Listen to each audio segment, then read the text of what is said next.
Buenos días, bonjour à tout le monde. Bienvenue dans votre émission préférée. On appelle ça Jassiri. Bienvenue. Ici, on discute les choses qui nous parlent des choses, les problèmes de l'Afrique et le monde entier, et ici, spécialement ici au Nigeria. Je m'appelle Catherine et bienvenue. So, you are just welcome to Jassiri.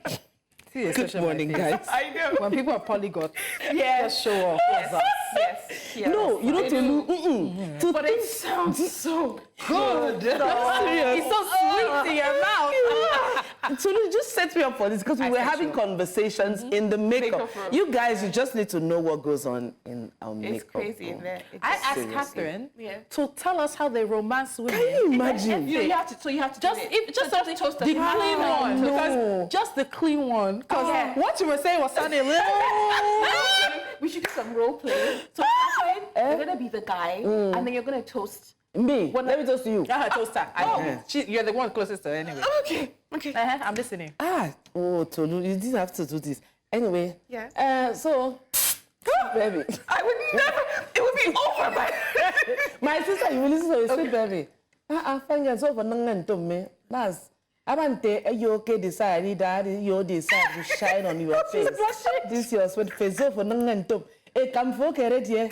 What is the name of your mother? I need to know your mother. Okay, stop. All right, guys. What is it about there's a way it sounds. It sounds very aggressive, but not in. Yeah. So there's the aggressive sounding Igbo, where it's like this person's fighting you, but this one is like the dominant aggression. It's like, sit there.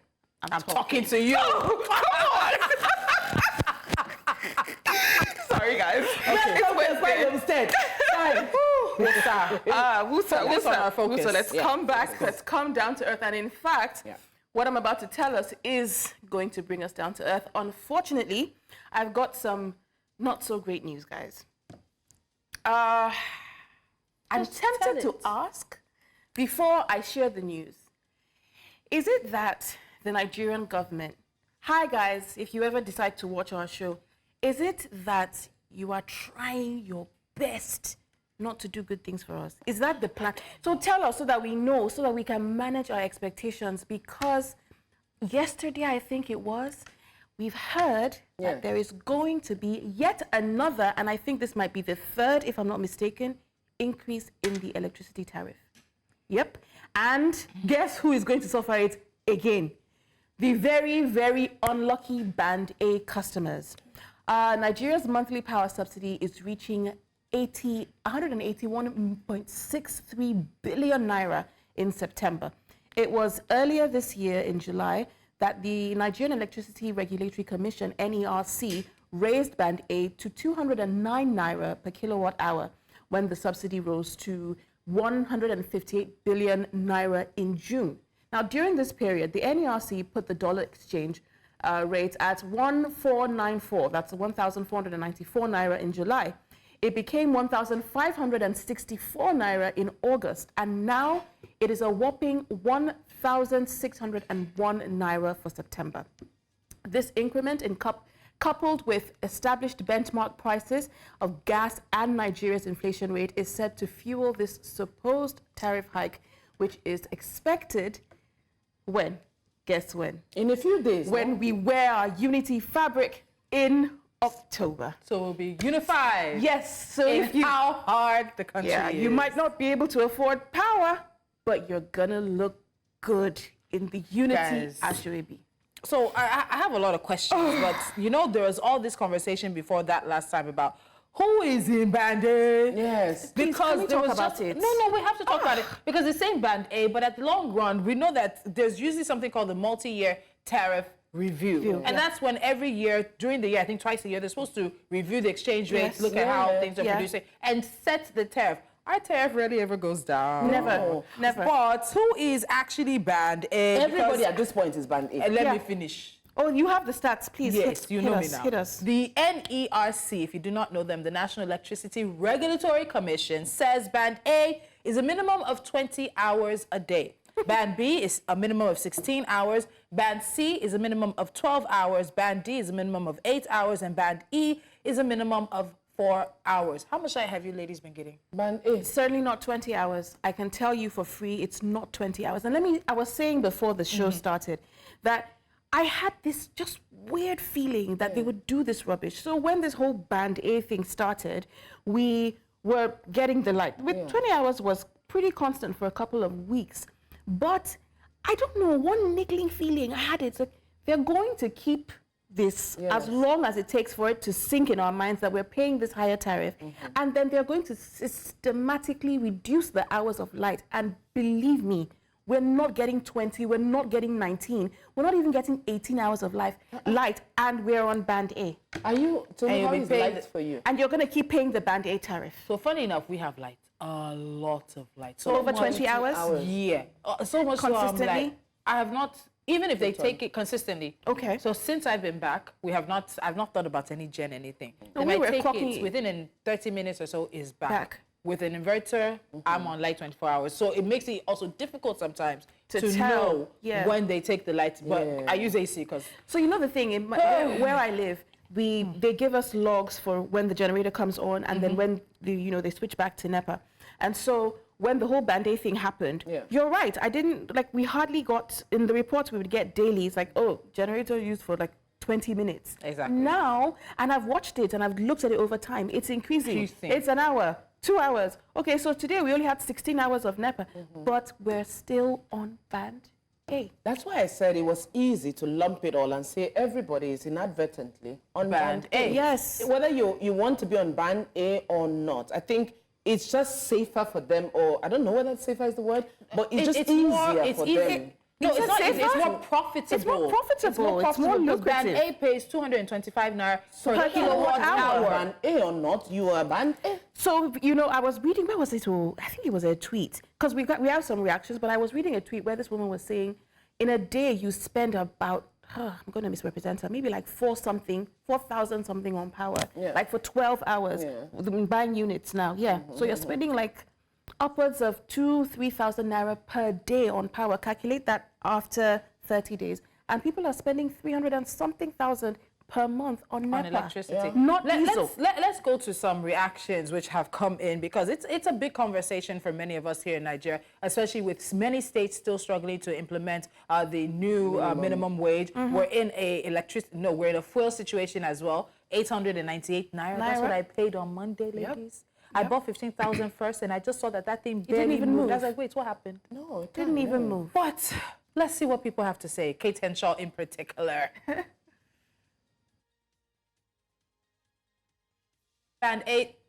All right, now Kate Henshaw. I have said it before and I repeat, this banding of electricity is pure theft. Absolutely. Nowhere in the world is there a Band A or whatever alphabet for electricity. Give everyone electricity and let them pay for what they consume. Another hike, Kuku put a rope on our necks. And this one just swing us up. And so this one was interesting. Joe Ibokwe, if you don't know, is actually an APC chieftain. He received a lot of flack for this comment that came in, I think, over the weekend. And he said, I don't carry my motor come out for road. I'm so sorry. See, I don't carry my motor come up for road, though. Not be anywhere they go now. For house, we don't switch off 70% of the electricity to survive.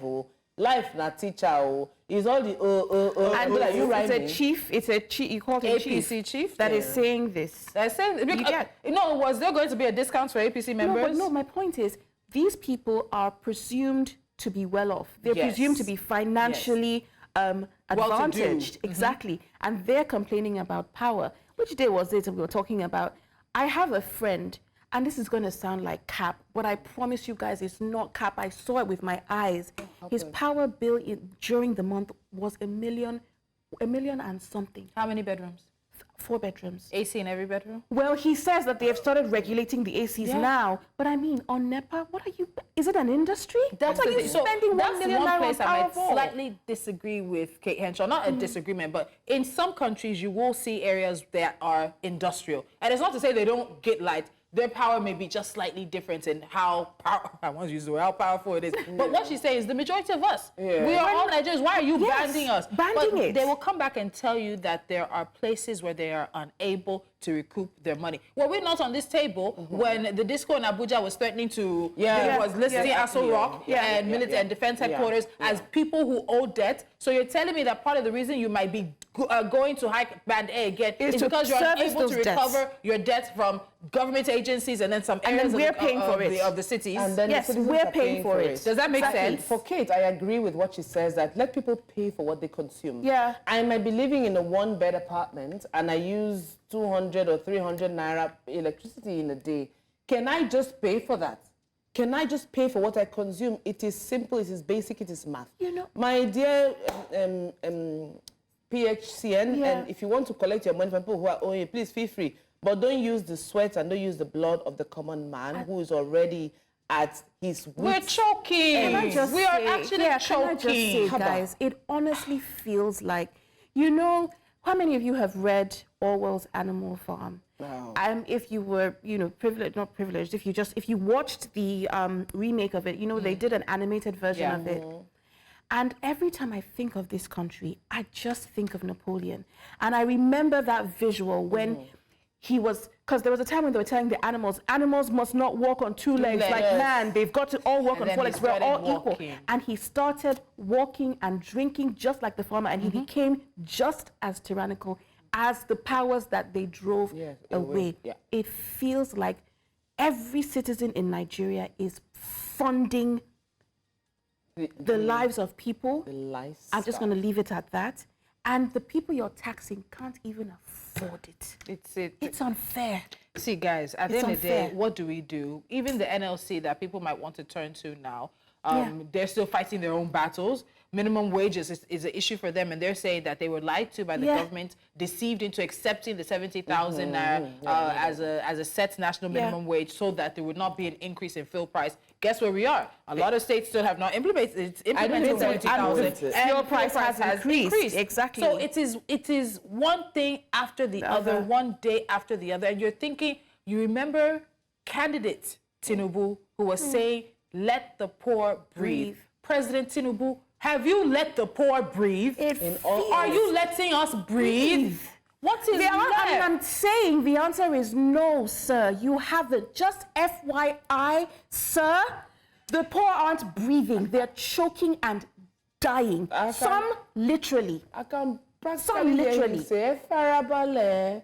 You know, he has that tone of, you know, you are party your child. Oh, my dear, Farabale. Unfortunately, I can't speak a lot of Yoruba. Like, don't worry. I told you I will make everything okay. I'm in the process of making things okay. It may not look like it, but trust me. And you have your yes men who are there to clap and be inciting other people. Yeah, clap as well. Where are we going as a country? Unfortunately, these children that they are patting and rubbing on the back are so emaciated that the next time they pat, they're probably going to be putting them in a coffin.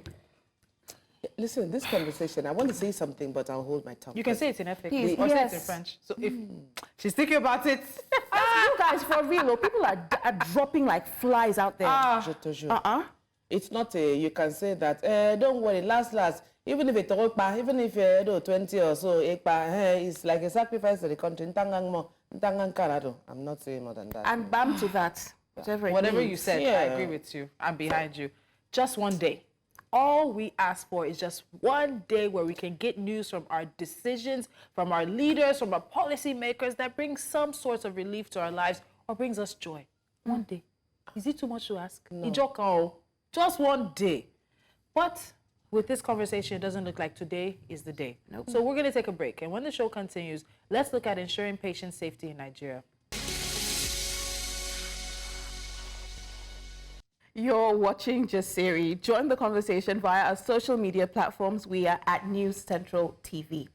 All right, in Nigeria, the healthcare system faces significant challenges, including infrastructural gaps, shortages of medical personnel, and varying levels of regulatory enforcement.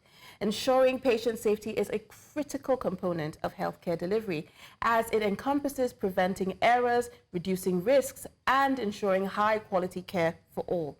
In recent years, there has been increased focus on how best to implement strategies that guarantee patient safety in hospitals, clinics, and other healthcare facilities. The conversation today aims to explore the practical steps and policies that can be adopted in Nigeria to promote a culture of safety and quality in healthcare. And we know that the global landscape of healthcare is changing, with health systems operating in increasingly complex environments.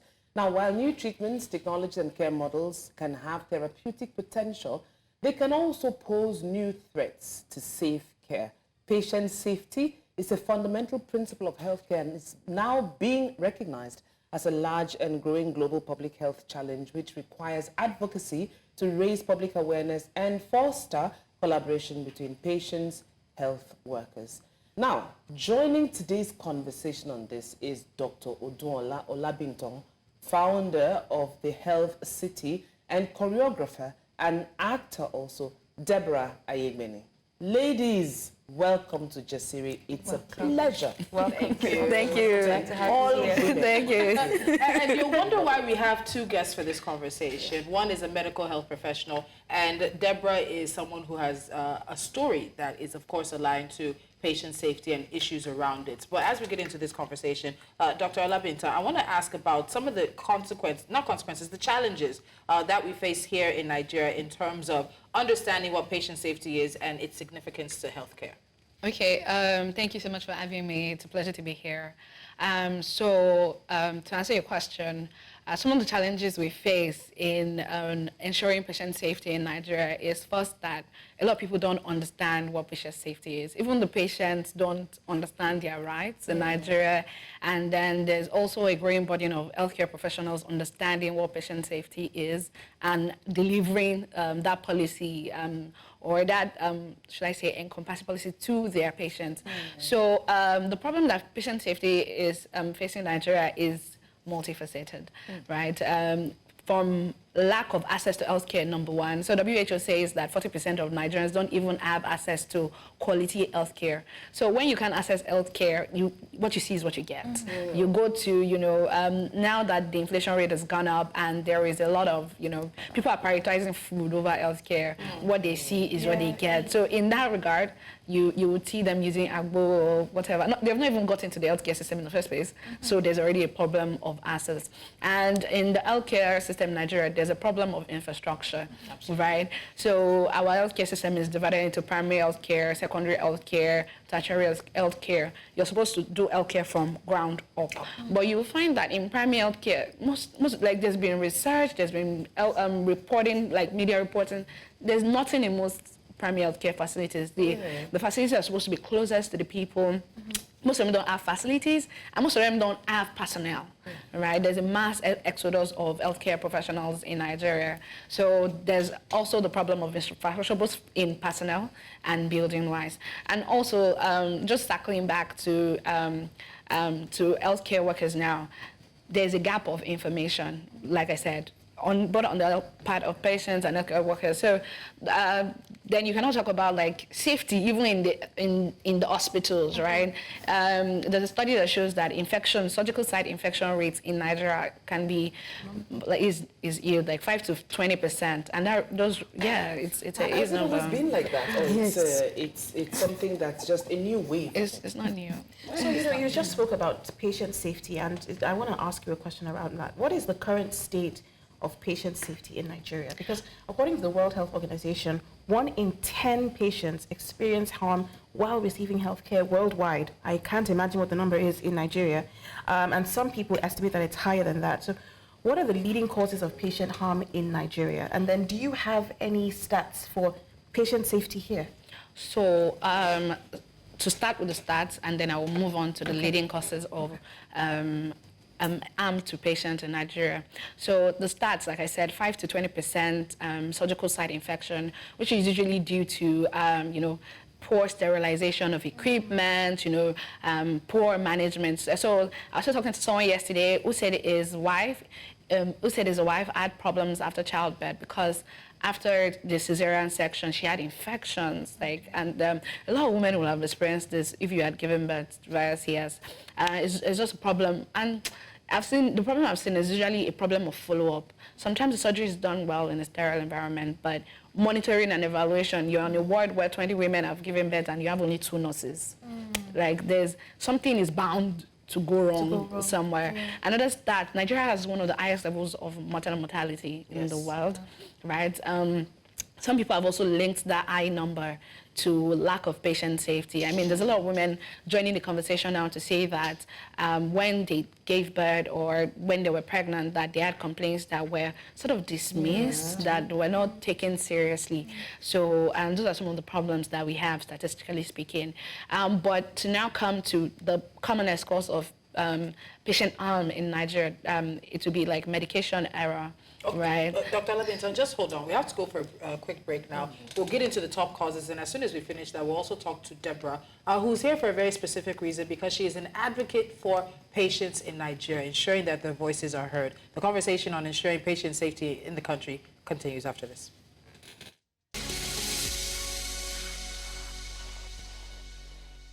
You're watching Jasiri on a wet morning here in Lagos. Thank you so much for joining us from wherever you're joining us across the continent and around the world. Today's conversation is focusing on ensuring patient safety in Nigeria. We have Dr. Odunola Olabintan and, of course, Deborah Ayegbeni as well, who are both here to join us on this conversation. Before we go to Deborah, Doctor, you were talking about the top causes of patient harm in Nigeria. I was just remembering a story that trended recently about a woman who's trying to get the hospital that she went to have her child in to be responsible for her aftercare. Apparently, there's been a lot of complications. Something was apparently left inside her. She was not taken care of well. And then just looking at that, I'm just seeing Punch newspaper, tales of women disabled by health workers' negligence during childbirth. That's patient safety. So what are the top causes of harm here in Nigeria? Okay, so I'm going to pick up from where you left off, surgical complications, right? So a lot of people have stories of where, you know, you said it like something was left inside them. And might I say that at that point, those are the kind of stories, if they are not reported, nothing will be done. So, of course, that's to mean that we need to encourage reporting. So then infection control issues. I mean, how many of you guys have walked into the hospital and say, I can eat here? Like, especially in our public hospital. I don't want to. It's all right. The question you've left on the table is there. So there's infection control issues. Hospitals are supposed to be sterile. Clean. Like they're supposed to be clean, because there's something we call nosocomial infections that you catch just by being going to the hospital, by being in the hospital, and they also have eye burden. So there's a pressure on hospitals. I know certain government hospitals that I can boast of that prioritize cleaning, but you won't find, it's a management issue. You won't find the same thing everywhere. Right? And then there's also the problem of medication error. So I've seen this a couple of times where there's a miscommunication even between the doctor and the patient, and the doctors and the nurses that are supposed to dispense the medication. That one could also be due to high patient load. Something as simple as misreading the label on the medication, right? Human error. And there's also a problem of diagnosis error, right? So that's a major problem. So you have, someone is in the early stages of having a cancer. What they have is malaria. Like they're just feeling tired, they're just feeling weak. And you go somewhere and they say it's just malaria. And everything is malaria. Everything, Yes. Sorry, everything is malaria. Is the fact that we self-medicate as a society. So you think it's malaria? I've got a few aches and toes in my joints. Okay, I'm just going to go take some malaria medication. You know, I've been in spaces where someone would say, I'm not feeling well. And the next thing I would say is, the person would say malaria because it's the go-to whatever, oh, I have malaria. And I say, have you done a test? And I'll be looked at as if... You're crazy. I say, have you done a test? I cannot take anything without knowing what the diagnosis is. Which takes me to Deborah here. During the break, we were talking about patient safety, and it took me back to when I was having my first daughter, and I was wheeled after her birth. I was wheeled to recovery, and I was just inspected like, let's just see, is it? And they were speaking in Igbo. Let's take her back to the theater. Let's take her back. So, but maybe fortunately for me, and a lot of people are not fortunate like that, my father is a surgeon. So when he heard that, he just told me, say, get on the flight and come home. So I took a newborn baby, and I refused to go back in your recovery and I took a flight and I went to the country my father was in. and he is the one that decided to take matters at, in French they say à la main, take matters into his own hands. Yeah. So most people are not fortunate like that. Which takes me to Deborah, who's with us here, because Deborah's case is not different from a lot of other women. It's just that we're fortunate to have her in the studio to share with us her experience. Now, Deborah, we know that you have, nerve twitching and some other like involuntary body tremors based on medication that was wrongly administered to you. Now, I know that it may not be pleasant, but can you please take us through the entire process, how it started? And okay. Thank you for having me. It's an honor to thank you to be sitting with you people. Thank you. To start with, I wasn't born with this. Yeah. This started when I fell ill when I was age 12 going to 13, and it started as malaria and trying to get diagnosis of what's really happening with me and all of that. So getting to the hospital, which is Lutz, I'll mention the name of the hospital, Lutz, and thank God for the family matron we had, that she was not settled. Okay, initially we started treatment from the house, thinking that I would get healed and quick recovery and all of that. But she then saw that, this thing is not, she's not seeing the required result as a matron she is then. So she then said, come to Lutz, I'm a matron there, and we'll see what's going to happen. And thank God for people like Matron Ogubawo, because she's very effective to be... It's okay. The drama in Lutz, as at when I got there, that even with the fact that she was a staff there and everything, before I could get the bed, I had already lost life, like I died on the spot. Yeah, it was even my parents that told me that this will happen, that because I was just there. It was late, I was like, when I woke up, I was like, wait, where am I first? And she just came, I just saw her, she was like, don't worry, you'll be fine, calm down, no panic. Thank God for my parents that they were so strong. I could see what fatherhood and motherhood is. Not just motherhood, like both motherhood and fatherhood, they stood and all of that. So fast forward to when I eventually got a bed, then get into a ward. Trust me, all these things was not an easy process in a Lagos government hospital. Yes, trust me, there were so many people there. There was a lot of people, but thank God for Matron Ogubawo that was able to really fight and say, she must have a bed, she must see a doctor, because I was in the IC unit, like intensive care unit, but there was no doctor. There was no care. There was no doctor at that point. You would see a lot of people there at the emergency ward. Some even come and they die in the process. Yeah.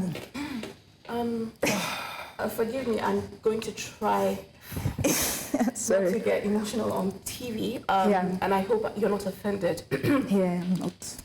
If I do, because we're sitting here, we're looking at you, and we can see how, I can't imagine how difficult this has made your life. And can you walk us through a bit of what life has been for you since this happened? I'm sorry. She's able to laugh. Yeah. What I can say is I am what I am by the grace of God. Really. I'm what I am by the grace of God. Thank you. Because really it's, people will just see you and they don't really know your story. Yeah. Right? They'll see you, they'll say, I bet this girl, get her from here, and all of that. I'm like, this thing messed up with my self-esteem, of course, to start with, and I was alone. Of course, I had I really thank God for my family, my siblings, my parents. They really did amazing jobs. My mom would hold me. She would say, hey, we are fighting. We are doing this together. There was no money. There was no luxury to say we are from the elite. We could travel as at that time. But I could see my parents really encouraging me to say that the God that has brought you on earth, if he says it's not your time, it's not your time. So, and really, it was not easy. I don't even know I find courage to even speak like this. You're such an inspiration. You have no idea. Really, and I really thank God for the fact that even in the journey, I was able to make good decisions to say that I would not be a death as a result of what this system has made me be. Instead, I will suck all these things up, lay it at the feet of God, cry, do everything I can do, then come back to my senses to say, okay, what next? What are we doing? And I have to be different. So it's really not an easy process, I must say. And I just really thank God for how it has really made me to become, because I'm someone that I like to sit alone, maybe as a result of all of that. I just... Social anxiety. Yes, I just be alone. And I just want to ask for clarity and for the audience watching us, the tremors you experience and the nerve twitchings you experience is as a result of a wrong diagnosis or administration of medication? In fact, the complications were so much that it was after I was discharged from the hospital, which was like, I spent almost 2 years of my life in and out of hospital and all of that. Because of wrong medication? Yes. Because even when I eventually got to the ward, we were there, we were seated, I was admitted and all of that. Today, I'll do tests, they'll check.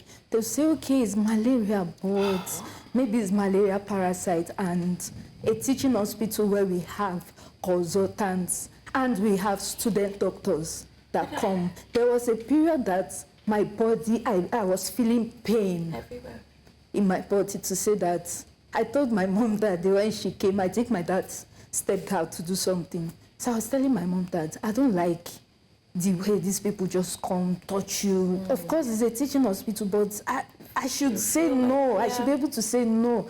And she would just be like, don't worry. If it's going to be for the betterment of all of this situation, fine, let's go by it. And be like, okay. That day I knew I was fed up. I was like, God, I want to die. And you're telling me that you went into hospital for malaria. That was what initially took you to the hospital? In fact, it was from malaria to malaria parasite. From there, they said it was pneumonia. Then from pneumonia, they said maybe I could have asthma because of my breathing then. Because I was on oxygen for a while then before, to resuscitate me and all of that. But had even passed that, they said then they now found out that it was TB, tuberculosis of the spine. Yes, so... Deborah, just hold on a moment. I want to bring Dr. Even her eyes are red. Guys, it's happening today. It's a day today. You listen to her story. You listen to her talking about what they call bedside manner for doctors coming to them. I know a lot of women have stories of when they were giving birth and some of the treatments and the treatment in which they were given by medical healthcare professionals. We're going to go on a short break now, but I want us to touch on the Patient's Bill of Rights. Yes. A lot of Nigerians do not know that as a patient in medical institutions in this country, be them private or public, you actually have rights, you have responsibilities, and then the healthcare provider also has responsibilities to you. We'll pick up on that, but we have a quick, short break now. When we return, the conversation continues. Ooh. Fortunately that we do not have time, to go as far as we want to with this conversation, but we'll go as far as we can in the time that we have left. Dr. Hamilton, there's an off-air conversation that is going. Catherine is vibrating. Deborah is like she's ready to take it on, but we spoke about the Patient's Bill of Rights, and again, I'll say a lot of Nigerians do not know that they have rights and responsibilities as patients in this country.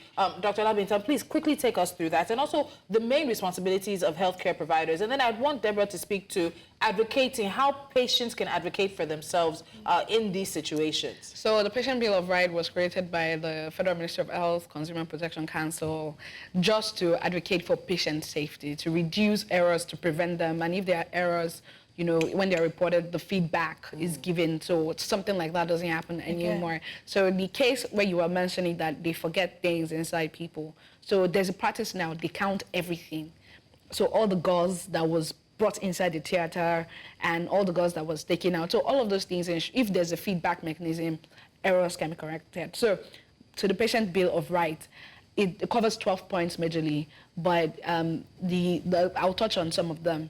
You have the right to confidentiality and privacy. If you share data with your healthcare professional, they can't share with a third party. You have right to access to healthcare, like it's your right to seek out healthcare, and access to quality healthcare is another different aspect of the Bill of Rights. If you feel like what the service they are giving you is not enough, is not good enough, you have the right to ask them to increase, to prioritize your care. Like this care, I don't think is enough. You have the right to refuse care.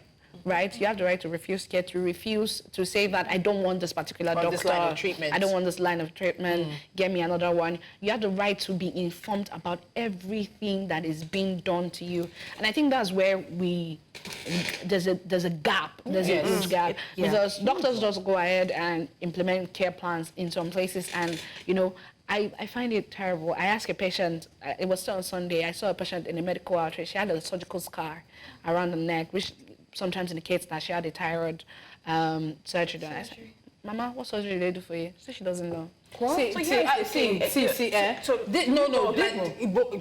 This thing you're talking about annoys me to the depths of my soul. And I cannot emphasize it enough. As educated and exposed as I am, I've had situations where I've had to talk to medical professionals and they're asking me why am I questioning them. I have every single right to ask why you want to give me this medication for this line. I even want to know the name of the medication. They'll tell you that they don't want to tell you the name of the medication. So what we encourage now, I think that also circles back to, I like to see things from a holistic point of view. First and foremost, you have a right to know everything. Even the medications, the names, the constituents, the potential side effects. We have a right to know everything.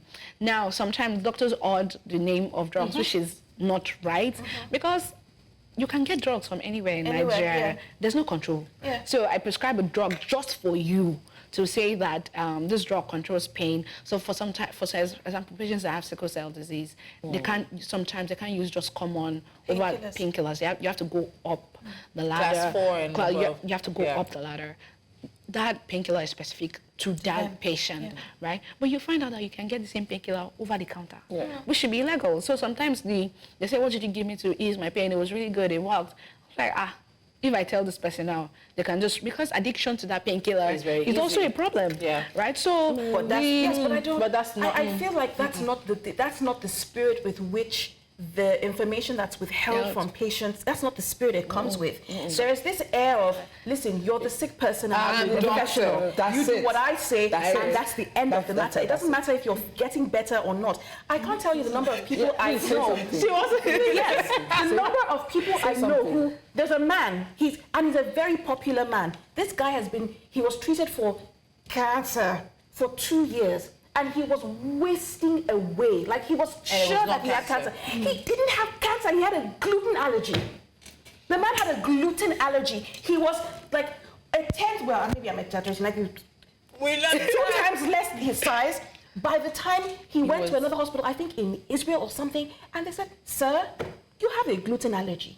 And just with changing his diet, everything has reversed. Imagine spending so much money on being treated for cancer. Imagine what would have happened to her just if they had gotten a diagnosis. The diagnosis is right. Simple. It could have been just something minor, something not so severe. Yes. Instead of doing trial and error, guinea pigging. Do you know that there's another downside to misdiagnosing? And I'll tell you this. There's a psychosomatic element to illnesses. Yes. You can think something and manifest it in your physical body. Yes. So when you tell a person, hey, listen, I think you've got cancer, even if they don't have it, all of a sudden their mind focuses on the fact that there's cancer, and then they develop We are down to 3 minutes, and I want to give... Time is not with us. I want to give Deborah the opportunity to... You wanted to say something now, and then also about what questions Nigerians need to ask when they're in front of healthcare professionals, owning their own healthcare. Okay, to the wrong administration of drugs and everything, mine was very funny because I remember that particular day at the hospital in the morning, a random nurse, student nurse, came. I can still remember how she looks like. Wow. She just came and she said, it's time for your drugs. And I said, no, maybe... Okay, yeah, New Year, but like just trying to strike a conversation with her, even in my ill state and all of that. But there was just something that was not right with her. And even with the drugs she gave me, she just came and, taking drugs, and this is what you should take. And I didn't want to, sincerely. Did you have to?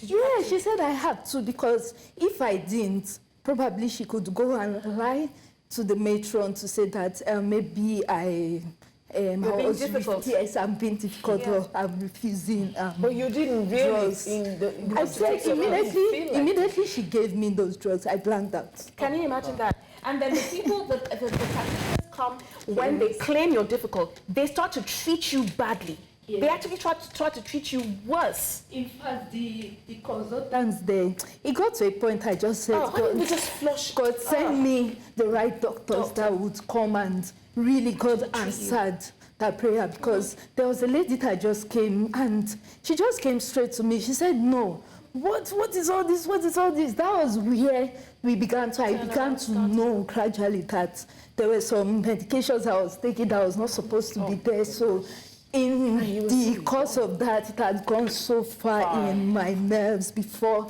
we started treating for TB and TB of the spine, before it led to scoliosis. So we were discharged. Then after discharging, I noticed that I was using one very big drugs too, of course, which I was asking the doctor, what is this drugs for? And she was like, you don't need to know. Oh my goodness. I remember when she said it, I just laughed I just smiled. My mom said, you will not keep quiet now, because I can be very bold and have spoken at times to just question things.